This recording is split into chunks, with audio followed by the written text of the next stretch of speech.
Spiralling crisis. आज का new editorial है। क्राइसिस का मतलब है मुश्किल या मुश्किलात, और स्पाइरल कहते हैं इस मूवमेंट को जो अंदर ही अंदर गोल गोल घूमती जाए। ठीक है, इस मूवमेंट को स्पाइरल कहते हैं।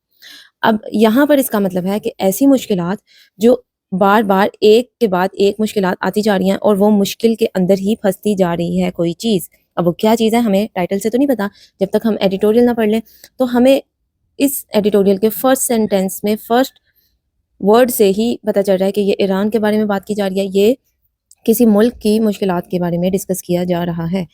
सो welcome back to another episode of the Dawn language, जिसमें हम देखते हैं एडिटोरियल के लिटरल मीनिंग्स को, हिडन मीनिंग्स को, कि राइटर क्या कहना चाह रहा है, उसकी आइडियोलॉजीज क्या है और उसके बात करने का तरीका क्या है, वो अपने ओपिनियंस को किस तरह शेयर करता है। ग्रामर के पोर्शन को देखेंगे, वोकैब को, और इसके अलावा जिस पैराग्राफ स्ट्रक्चर को इंपॉर्टेंट समझे उसमें हम प्रेसी को भी डिस्कस करते हैं।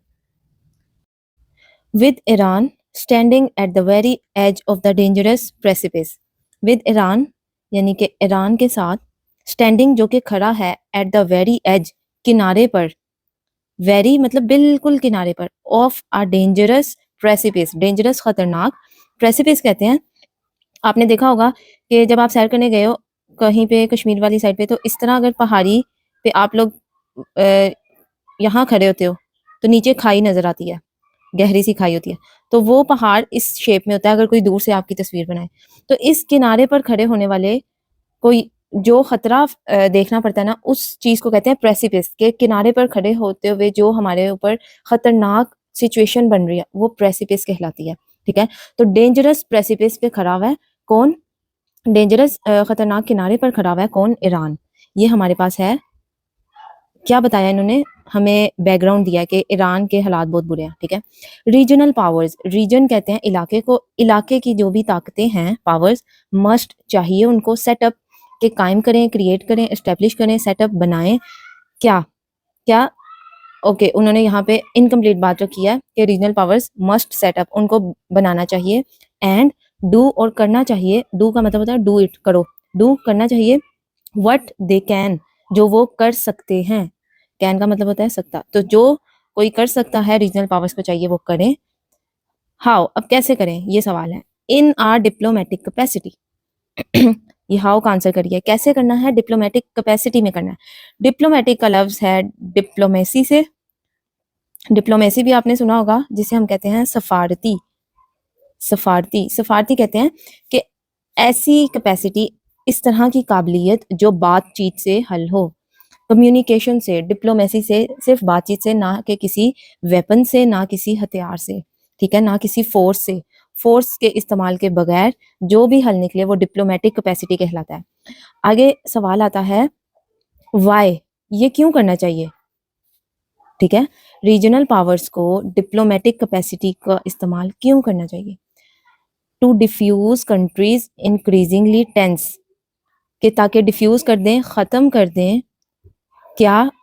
कंट्रीज, मुल्क की, जब आगे कोमा और ऐसा आ जाता है इसको कहते हैं एपोस्ट्रॉफी, एपोस्ट्रॉफी। ठीक है, तो जब ये की का लफ्ज आ जाता है इसको हम ऐसे भी लिखते हैं जैसे असलम्स कार, असलम की गाड़ी। ठीक है, तो इसी तरह ये बताता है कि इस चीज की क्या, तो यहाँ पर भी हमारे पास है कंट्रीज इंक्रीजिंगली, मुल्क की बढ़ती हुई, अभी भी हमें नहीं पता चला क्या, टेंस यानी संजीदा, stand of with US. Stand of कहते हैं अगर दो लोग, स्टैंड का मतलब होता है ना खड़े होना, अगर दो लोग एक जगह पर खड़े हैं, एक रास्ते से गुजर रहे हैं और दोनों सेम पॉइंट पे खड़े हैं, ना आगे हो रहे हैं ना पीछे, ना लेफ्ट ना राइट, तो ये वाला रास्ता क्या हो जाएगा? लॉक हो जाएगा, लॉक। तो लॉक को हम कहते हैं ऑफ भी, मतलब बंद हो जाएगा।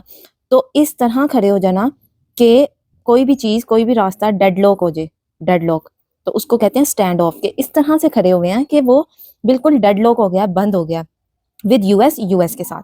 ठीक है, अब पूरे सेंटेंस का हम देखते हैं क्या ट्रांसलेशन बनती है कि ईरान एक बहुत ज्यादा खतरे वाली घड़ी में खड़ा हुआ है, बहुत ज्यादा खतरा है, तो रीजनल पावर्स को चाहिए कि कुछ करे, और वो करें जो वो कर सकते हैं बातचीत के जरिए, ताकि टू किस चीज़ के लिए करें, ताकि क्या हो सके, मुल्क की यानी ईरान की जो बढ़ती हुई टेंशन स्टैंड ऑफ है यूएसए के साथ, जो डेडलॉक हो चुकी है, उस चीज़ को वो ख़त्म कर सके। ठीक है। अब रीजनल पावर्स कौन कौन सी हैं? रीजन में कौन आता है ईरान के साथ? पाकिस्तान, इंडिया, चाइना, रशिया, ये सब रीजनल पावर्स है ना, इर्द गिर्द, मतलब एशिया के अंदर अंदर है। तो इन सबको वो ये कहना चाह रहा है कि ये सब ममालिक बातचीत करें, और बातचीत करने के बाद इस मुल्क के अंदर जो भी टेंशन क्रिएट हो रही है और यूएस के साथ ख़त्म हो चुकी है, रास्ता डेडलॉक हो चुका है, उसको ख़त्म कर दें। किस तरीके से? डिप्लोमेटिक कैपेसिटी के साथ। ठीक है, आई होप आपको समझ आ गई। अब इस सेंटेंस में हमें उन्होंने आंसर दिया है, हु कौन करे, रीजनल पावर्स करें, व्हाट क्या करें, डिप्लोमेटिक कैपेसिटी के साथ बात करें, वाई या हाउ कैसे करें, डिप्लोमेटिक कैपेसिटी के साथ बात करें, वाई क्यों करें, ताकि वो डिफ्यूज कर सकें। ठीक है, तो ये अगर एक सेंटेंस आपको 2 से 3 क्वेश्चंस का आंसर दे दे, इसका मतलब है कि वो सेंटेंस बिल्कुल ठीक लिखा गया है। इसका मतलब है कि वो सेंटेंस आपको कोई ना कोई अच्छी इंफॉर्मेशन डिलीवर कर रहा है। ठीक हो गया? तो आपने भी अपने सेंटेंस को इस तरह फ्रेम करना है कि आप कोई ना कोई इंफॉर्मेशन दें। आगे बात आती है कम्युनिकेशन चैनल्स। अब डिप्लोमेटिक का बात जिक्र हुआ था, बातचीत से आगे ही आ गया कम्युनिकेशन चैनल्स। तो एक प्रीवियस इन्फॉर्मेशन, जिसको हम कहेंगे ओल्ड न्यू इन्फॉर्मेशन को, जो इस सेंटेंस में न्यू इन्फॉर्मेशन थी, उसको नेक्स्ट सेंटेंस में ओल्ड इन्फॉर्मेशन बनाया। ये मैं अपनी हर वीडियो में डिस्कस करती हूँ। जो हमारी लास्ट वीडियो है उसमें मैंने बड़ी डिटेल में बताया ओल्ड और न्यू इन्फॉर्मेशन क्या होती है, कि एक सेंटेंस की न्यू इन्फॉर्मेशन सेकंड सेंटेंस में ओल्ड इन्फॉर्मेशन बन जाए, तो फिर आपका जो पैराग्राफ होता है कोहेरेंट रहता है। ठीक है, ये न्यू लिसनर्स के को बताने के लिए मैं इसको रिपीट कर रही हूँ, और आपको भी ऐसे याद रहेगा। ठीक है, कम्युनिकेशन चैनल्स, जो भी बातचीत करने के जराए बनाए गए हैं बिटवीन टू कंट्रीज, दो मुल्कों के दरमियान, वो दो मुल्क कौन से हैं? ईरान और यूएस। वर प्रीवियसली ओपन, पहले ये जरिए खुले हुए थे, मतलब बातचीत हो रही थी, कोमा ये इन्फॉर्मेशन दी है उन्होंने हमें। इवन वाइल, हत्ता के तब क्या होता था, लीडर्स वर एक्सचेंजिंग, जो रहनुमा हैं, लीडर्स हैं, वो क्या एक्सचेंज कर रहे थे एक दूसरे के साथ, यानी कम्युनिकेशन में कैसी बातें एक्सचेंज कर रहे थे? बार्ब्स, बार्ब्स कहते हैं जैसे वो मछली होती है, और मछली का जो स्पाइक्स होते हैं, जो आगे चोंच होती है या उसका जो मुंह होता है, उस पे कांटे लगे हों अगर, तो या फिर कोई भी ऐसा जानवर जिसके किनारों पे कांटे हों, उनको बार्ब कहते हैं, तो चुभने वाली चीज। ठीक है, तो एक्सचेंजिंग बार्ब्स, एक दूसरे के साथ ऐसी बातें एक्सचेंज कर रहे थे जो चुभने वाली थी, स्पाइक की तरह। बार्ब का सिनोनिम स्पाइक भी है, स्पाइक कहते हैं ना, वो तीर, जिस तरह तीर की तरह चुभने वाला।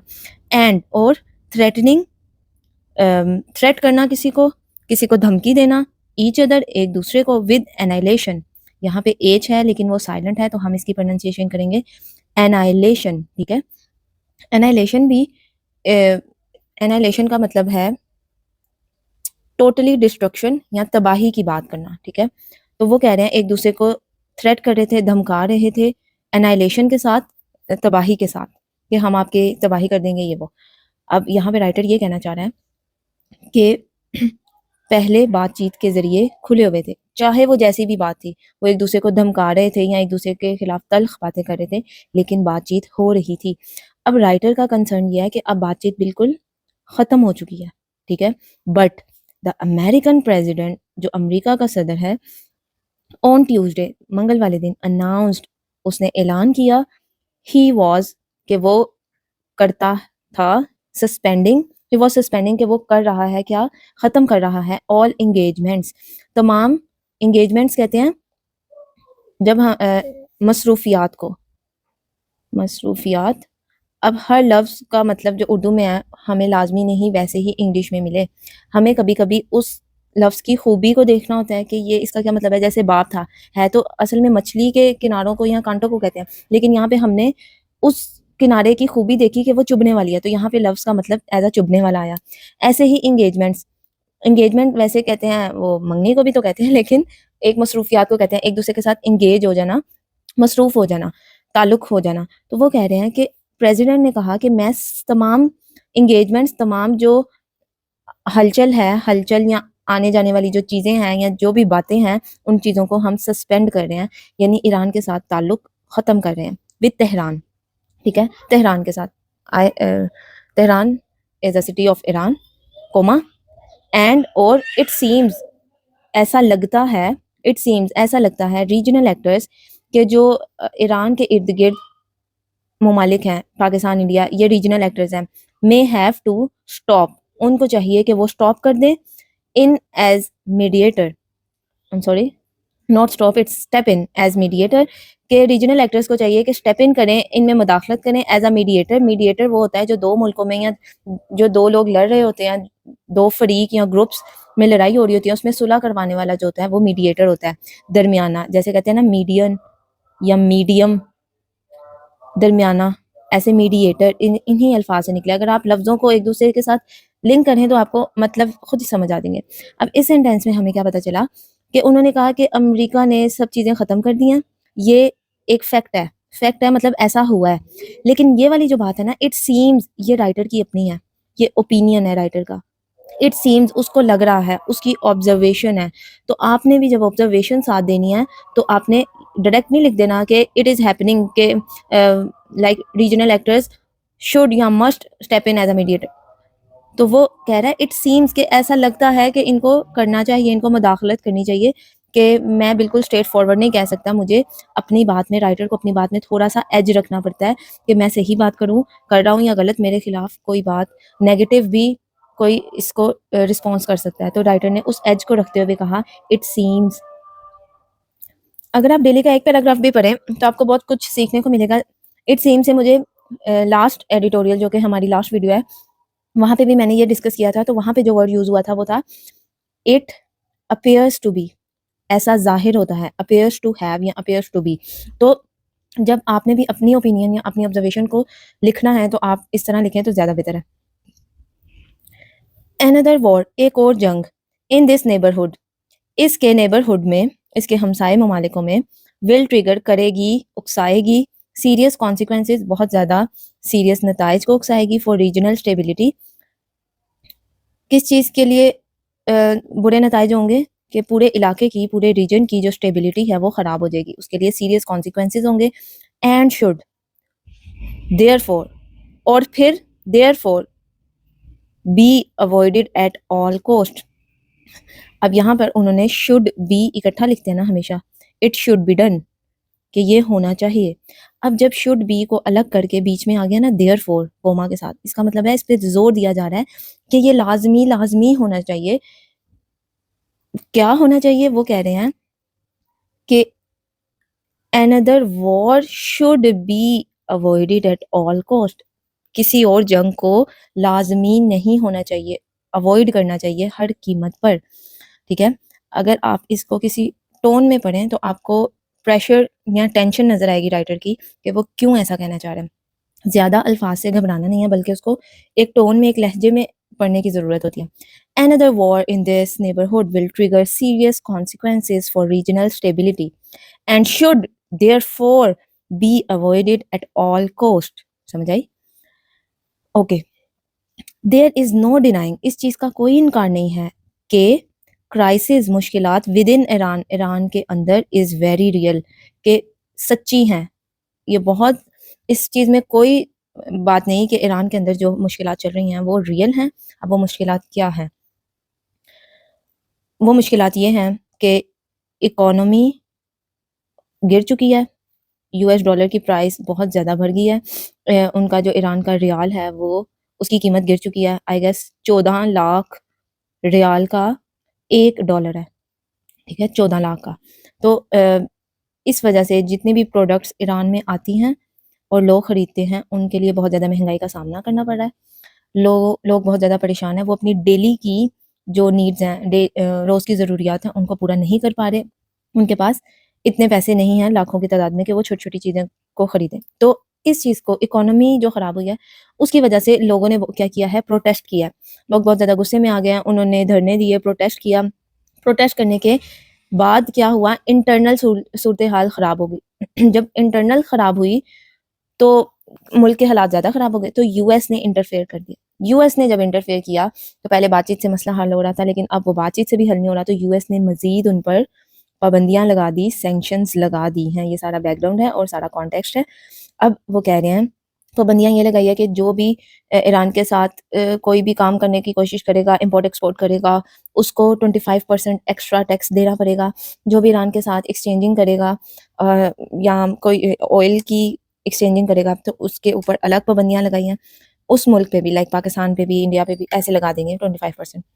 तो वो कह रहे हैं कि जो बैरूनी मुदाखलत है उसके बजाय ईरान को चाहिए कि वो इंटरनल क्राइसिस को खुद ही फेस करे और जो फॉरेन पॉलिसीज़ हैं, फॉरेन सैंक्शंस हैं, उनको कम से कम इंटरफेयर करना चाहिए। राइटर का ये कहना है, ठीक है।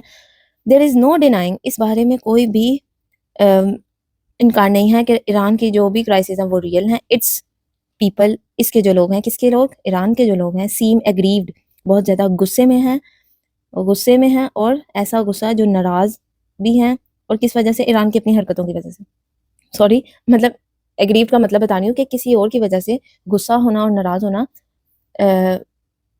अनफेयर ट्रीटमेंट की वजह से, कि ईरान अनफेयर ट्रीटमेंट कर रहा है, इस वजह से नाराज़ होना, इसको एग्रीव्ड कहते हैं। And fed up with the people, क्या है? गुस्से में हैं और फेड अप हो चुके हैं, तंग आ चुके हैं विद द ऑस्टेरिटी। ऑस्टेरिटी का मतलब होता है स्ट्रिक्टनेस, ऐसी सख्ती जो ज़्यादातर इकोनॉमी के लिहाज से हो, कि पैसों से तंग आ चुके हैं। इम्पोज ऑन दैम, जो उनके ऊपर इम्पोज कर दी गई हैं, लाजिम कर दी गई हैं। वाई, अब क्यों लाजिम की हैं? वाई का आंसर दिया है ड्यू टू पॉलिसीज, उन पॉलिसीज की वजह से जो अडॉप्ट की हैं ईरान के हुक्मरानों ने। समझ आई? अब एक ही सेंटेंस में उन्होंने आपको बता दिया ईरान में क्या हो रहा है। ईरान में ये हो रहा है कि क्राइसिस चल रहे हैं, वो क्राइसिस रियल हैं। क्राइसिस ये हैं कि लोग बहुत ज़्यादा गुस्से में हैं। गुस्से में क्यों हैं? क्योंकि इकोनॉमिकल प्रेशर है, स्ट्रिक्टनेस है। वो प्रेशर क्यों है? क्योंकि ईरान के जो सरबराह हैं, रूलर हैं, उन्होंने पॉलिसीज़ को अडॉप्ट किया है। बस इतनी सी बात थी। और सॉल्यूशन क्या बताया है? डिप्लोमेटिक कैपेसिटी होनी चाहिए, कम्युनिकेशन चैनल्स को बंद नहीं होना चाहिए। अभी हमने फर्स्ट पैराग्राफ पढ़ा और हमें पता चल गया कि इसमें क्या है। अगले जो पैराग्राफ्स हैं वो डिटेल है कि यूएस ने कैसी पाबंदियां लगाई, लोग कैसा महसूस कर रहे हैं, वो बहुत ज़्यादा तंग हैं, ये है वो। लेकिन हमें क्रक्स समझ आ गया। हाउएवर, जबकि दैट क्राइसिस, वो मुश्किलात या वो खतरे, मस्ट बी अलाउड, उनको चाहिए, must be reach an internal resolution, कि वो किस तरह सॉल्व हो। रेजोल्यूशन कहते हैं, रेजोल्यूशन में ही सोल्यूशन है। सोल्यूशन उनका क्या होना चाहिए? किस तरह रिजॉल्व होने चाहिए? इंटरनली, यानी उन क्राइसिस को ईरान को ही सॉल्व करना चाहिए, ना कि बाहर की हुकूमतें आके सॉल्व करें। एडिंग एक्सटर्नल प्रेशर, बाहर के ममालिक का प्रेशर अगर आएगा to the mix will only have deadly result. और प्रेशर अगर मिक्स होगा तो द मिक्स वो क्या करेगा? डेडली रिजल्ट्स देगा, ऐसे रिजल्ट्स जो खतरनाक होंगे, जानलेवा होंगे। अब सब कहते हैं न्यूज़पेपर पढ़ो, सीएसएस है, पीएमएस है, अब न्यूज़पेपर पढ़ो। भाई अब न्यूज़पेपर पढ़ लिया, अब क्या करें? अब इंग्लिश का पता चल गया, वोकैब का पता चल गया, अब इसको हम इस्तेमाल कहाँ करें? ये एडिटोरियल हमें उन टॉपिक्स में हेल्प आउट करेगा जो टॉपिक्स हों कि डिप्लोमेसी, सॉरी मेरे स्पेलिंग कितने गलत होते हैं, डिप्लोमेसी के बेनिफिट्स हैं, पॉजिटिव यानी बेनिफिट्स हैं या नुकसानात हैं। डिप्लोमेसी कितनी ज़रूरी है, इसका इन्फ्लुएंस कितना होता है। तो आप ईरान की एग्जांपल को कोट कर सकते हैं कि ईरान में इतने मसाइल चल रहे थे जो कि इंटरनल थे, लेकिन यूएस जो कि एक्सटर्नल प्रेशर है उसको डिप्लोमेसी से, अगर डिप्लोमेसी कैपेसिटी से अगर वो रीच आउट करता है ईरान को, तो बहुत ज़्यादा मसले हल हो जाते। ठीक है, इसके अलावा हमारे पास एक पॉइंट है, अगर हमारे पास कोई ऐसा टॉपिक आए जिसमें जिक्र हो कि फॉरेन प्रेशर किस हद तक नुकसानदेह है या फॉरेन प्रेशर नहीं होना चाहिए, आप इसके अगेंस्ट हो या इसके हक में हो या इसके अगेंस्ट हो, ठीक है, प्लस या नेगेटिव, तो आपने अपनी उस हवाले से एग्जांपल्स देनी है। फॉर एग्जांपल आप कहोगे कि ईरान पे यूएस का फॉरेन प्रेशर था तो ऐसा नहीं होना चाहिए, उसको बहुत ज़्यादा नुकसान उठाना पड़ा। इसके अलावा इंटरनल और एक्सटर्नल रेजोल्यूशंस किस हद तक ज़रूरी हैं। इंटरनल रेजोल्यूशन ये है कि ईरान की जो पॉलिसीज़ हैं वो बेहतर होनी चाहिए, और एक्सटर्नल रेजोल्यूशन नहीं होनी चाहिए, एक्सटर्नल प्रेशर नहीं होना चाहिए। इस तरह के अगर आपके पास टॉपिक आएंगे तो इसका मतलब है कि आपने यहाँ पर ईरान यूएस की रीसेंट एग्जाम्पल को कोट करना है। Thank you so much, this is all about this editorial, rest of the paragraph should be read by you as well. Thank you so much.